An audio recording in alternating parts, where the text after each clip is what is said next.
ფასების შემსწავლელი საპარლამენტო კომისიის პირველი სხდომა გაიმართა. შეხვედრა ტექნიკური ხასიათის იყო. ცნობილია, რომ კომისია 14 კაციანი შემადგენლობით ფასების შემცირების შესაძლებლობაზე იმუშავებს. შალვა სუმბაძე შემოგვიერთდება ამ თემით ახლა პირდაპირ ეთერში. შალვა, გისმენთ.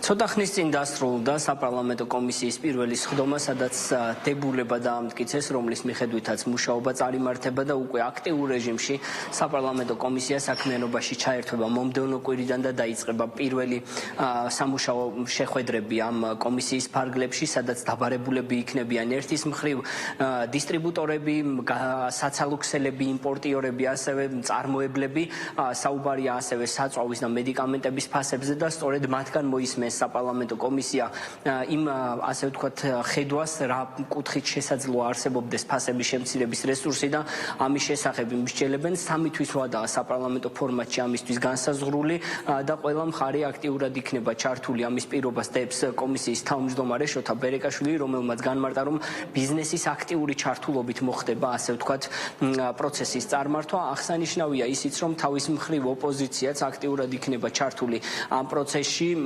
მაგალითად პარტია გახარია საქართველოსთვის წევრები ამბობენ, რომ მათ ასევე ექნებათ ინიციატივები, ისინი ასევე დასვამენ გარკვეულ კითხვებს და კომისიის ფარგლებში გააჟღერებენ ყველა იმ შესაძლებლობას, რომელიც მათი აზრით უზრუნველყოფს ფასების კლებას. ჩვენი შენიშვნა იყო, რომ ამ წარმოდგენილი დებულების მიხედვით, სადაც გაწერილია უფლება მოვალეობები და ფუნქციები ამ კომისიის, აქ არ იყო გაწერილი კომისიის წევრის უფლება მოსილება.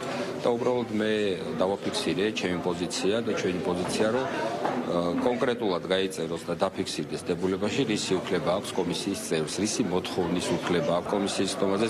დავაფიქსირებ პირველი სხდომაზე, რომ ჩვენ გუნდს გვაქვს ჩვენი მოსაზრებები, შენიშვნები, წინადადებები, ინიციატივები, რომელსაც კომისიას წარუდგენთ. გვაქვს გეგმა პირველ რიგში დავიწყებთ საკვე პროდუქტების და პირველადი მოხმარების საგნების შესწავლის, ფასწარმოქმნის შესწავლის პროცესი იქნება ძალიან გამჭვირვალე. გეგმად შევხვდეთ ბიზნესის წარმომადგენლებს სექტორში, წამყვან ბიზნესს, შევხვდეთ როგორც მსხვილი ბიზნესის წარმომადგენლებს, ასევე საშუალო და მცირე ბიზნესის წარმომადგენლებს. ჩვენთვის მნიშვნელოვანი არის, რომ დეტალურად შევისწავლოთ ბიზნეს პროცესები, რა იწვევს ფასტარმოქმნის ჯაჭვის სიდიდეს, რატომ არის ის უფრო მაღალი საქართველოში, ვიდრე არის ის სხვა საქართველოს კავშირის ქვეყნებში.